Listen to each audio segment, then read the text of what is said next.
Hello, welcome to the Football Dudes. He's Dave. I am Casey. It's time to talk a little fantasy. Dave, can you live this fantasy life, my brother? Yes, sir. I'm ready.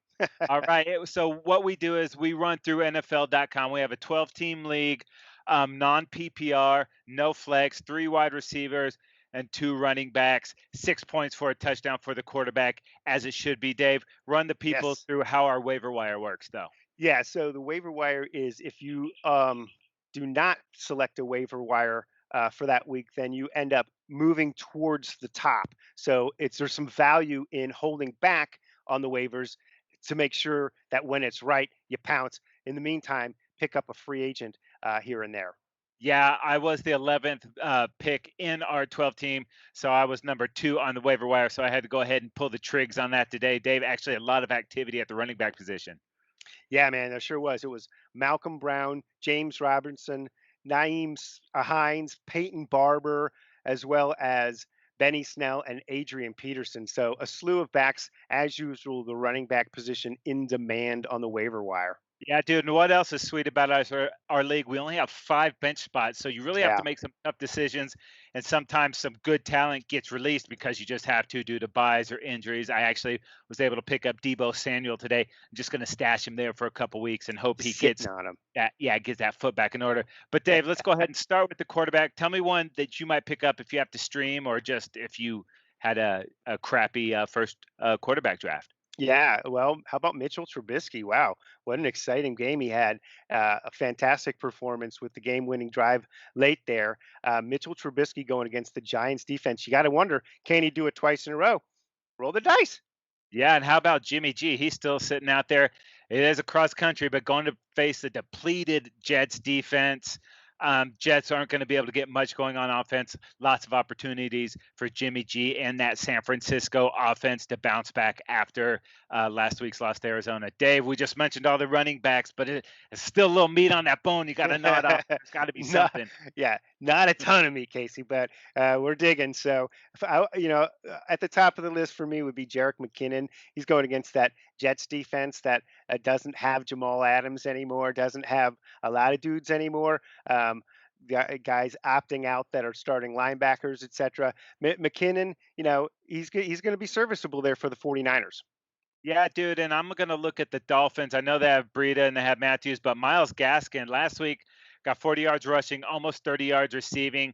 With what's left there, you don't have a lot of great options, but maybe one of these two cats can get a little scoring for you. Dave, what about the receiver, bro?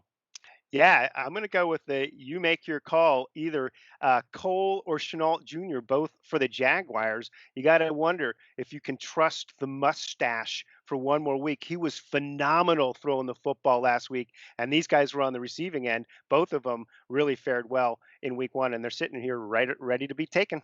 Yeah, dude, I'm going to go ahead and stay in that AFC South.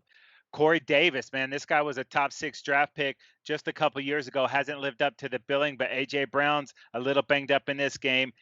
Davis is questionable too, but he might be a guy that you want to pick up. He was the leading receiver on Monday night, went over 100 yards against the Broncos. So hopefully this guy's rounding into form, be a good target there for Mr. Hmm. Tannehill. Dave, what Yeah. about tight end, bro? Yeah, I'm going to go with TJ Hawkinson. Speaking of high draft picks of recent years, Casey Hawkinson for the Lions, and he's got a quarterback that can put up some good numbers throwing the football to him down there in Detroit. So going against Green Bay, I got to think that's going to be a high scoring football game. Hawkinson looks pretty good to me. Yeah, dude, and I'm gonna go back to these Titans. Jonnu Smith. This is a guy that's when he's healthy, he's been a major contributor. He's got like nice size and speed. If AJ Brown is dinged up and maybe even Corey Davis, this guy might get a little heavier plate to deal with on Sunday. And Dave, let's go ahead and finish it up. We don't care about kickers. Let's just go straight to defense. Yeah, for me, it will be the Jacksonville Jaguars defense going against Tennessee this week. I know Tennessee can really hammer the football, but Jacksonville looked really strong against the run last week. They had a sack and they had two picks as well. That Jaguars defense looked pretty good, and they're sitting right there as free agent. Yeah, dude, I'm gonna go ahead and roll with the Los Angeles Rams. Our Los Angeles Rams gave my boys fits all last week. Had a few sacks on Dak. They're playing against Philly. Philly gave up 8 sacks to Washington last week. So Aaron Donald wants Woo! to eat, and eagle might be on the the menu there on Sunday. So who knows? Sounds like it. You might get a pretty good mouthful there. I'll tell you what.